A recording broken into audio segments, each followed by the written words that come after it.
Carnival Cruise Line just revealed a brand new exclusive destination in Mexico. And I'm going to show you exactly what's coming and why this is a huge deal for cruisers looking for a change of scenery. This could completely change where you book your next cruise. And I was lucky enough to stumble upon some not really before seen high-resolution photos that show this project in major detail. But one of them has me a little concerned. So let's see what Carnival is cooking up next.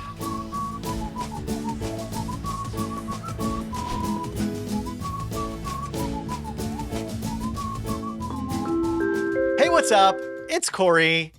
Carnival just dropped a surprise announcement that finally gives us something new on the West Coast.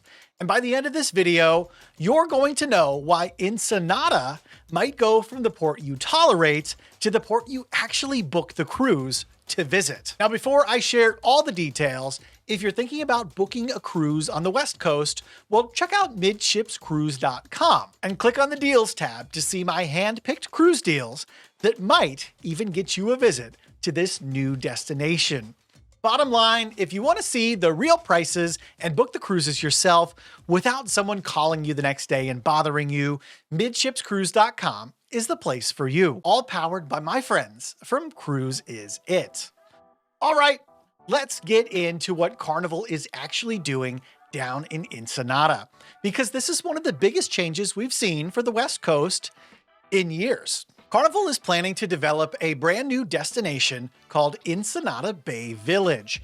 Now, this is going to be a partnership between Carnival, Hutchinson Ports, and ITM Group. And these are the same folks behind some of the best run cruise destinations down in the Caribbean. What they're aiming to do here, though, is something with an actual theme, an authentic local vibe, and activities designed to keep you in the port area instead of wandering around figuring out where you can spend your money. Trust me, Carnival has you fully covered for spending money.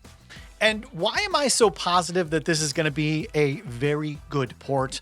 Well, the people building it are the same folks behind beautiful places like Taino Bay in Puerto Plata with its endless lazy river, huge pool, local culture, and dining.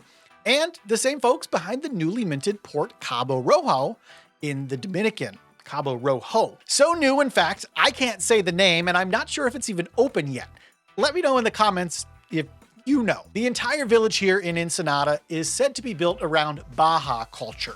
So you're going to see architecture inspired by the region with bright colors, stonework, local design elements, and lots of pathways to wander down. All in all, it's a huge departure from the current industrial feel that Ensenada offers. One of the major highlights here is going to be called the Adventure Zone. Here, Carnival is adding a dune-style off-road attraction where you can actually take these little rugged UTV-style vehicles through a track system built right into the port footprint itself. This gives people who don't want to trek out far away from the ship something active to do without worrying about grabbing a taxi or booking a long excursion. And then you've got zip lines shaped like bicycles.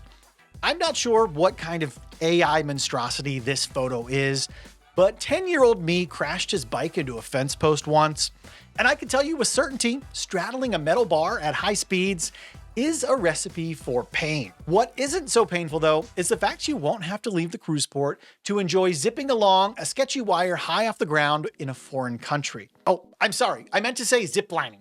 Ziplining.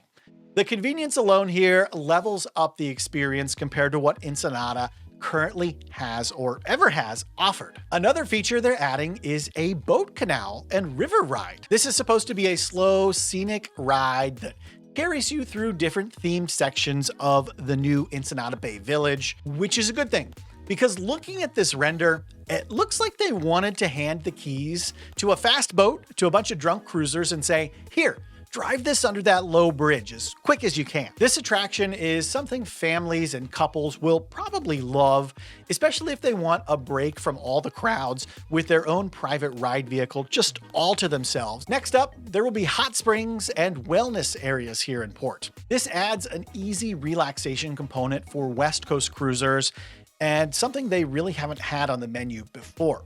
And just look at that huge hot tub. And speaking of unwinding, there's going to be an adults-only beach club here as well. Yes, I said adults only and beach club. And of course, Carnival didn't forget about food here in Ensenada. They're setting up local tasting experiences built around Baja wine, regional tequilas, and chocolate. Ensenada is a surprisingly good wine region, but most cruisers never see any of it because the tastings are too far away or require an expensive excursion to get to. And bringing these into port makes them more accessible and affordable for everyone. And for families, Carnival is building hands-on cultural activity areas as well. Right, so when you put all this together, you're looking at a port stop that finally feels complete. That bow is on it. You can eat, you can drink, you can relax, you can even get active here, and you can learn something about the region you're visiting, all without ever leaving the security gate at the cruise port. So why did Ensenada need this upgrade? Let's address the elephant in the room. For decades now, Ensenada has not been the highlights of any West Coast cruises. If you've cruised there before, you know the standard routine when you get to port. And to show you what I'm talking about, here is a real review I found online about Ensenada. It says, Catalina is nice, Ensenada is a crap hole.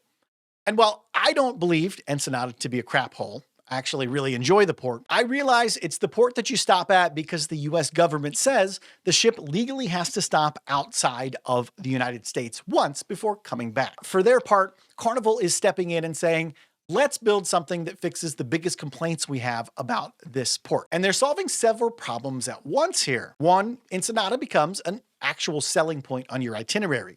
Two, cruisers who were tired of the same old routine now have something new and easy. Three, short Baja cruises gain way more value.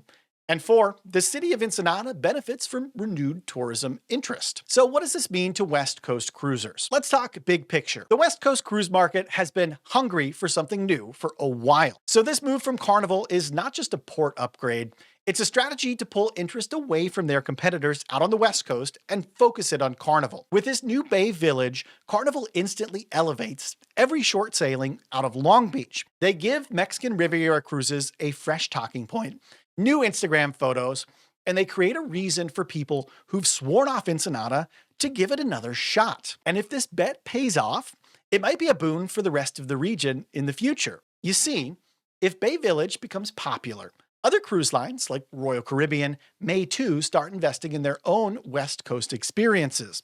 That competition only benefits us as cruisers. This also helps the California market as a whole. As someone who cruises out of Long Beach every year or two, I can tell you the demand is clearly strong and the pricing is astonishingly good. But the destinations haven't kept up with the cruise growth out here as a whole. And by adding a new signature port experience, it gives the West Coast the kind of buzz usually reserved for the Caribbean during summer vacay season. So, when could this open? The million-dollar question. Carnival hasn't given a final date yet, but based on every other project built by the same partners, the same timeline usually hits in the 2-year range once ground breaks. If that holds, we're looking at late, like December 2027 or spring of 2028. And if construction goes smoothly, Carnival Panorama, Radiance, Forenzia, and even the Legend could be docking at Bay Village before the Olympics reach the West Coast. LA 2028. Go US! And you already know I'm going to book a cruise right when this opens so we can explore this whole new port together.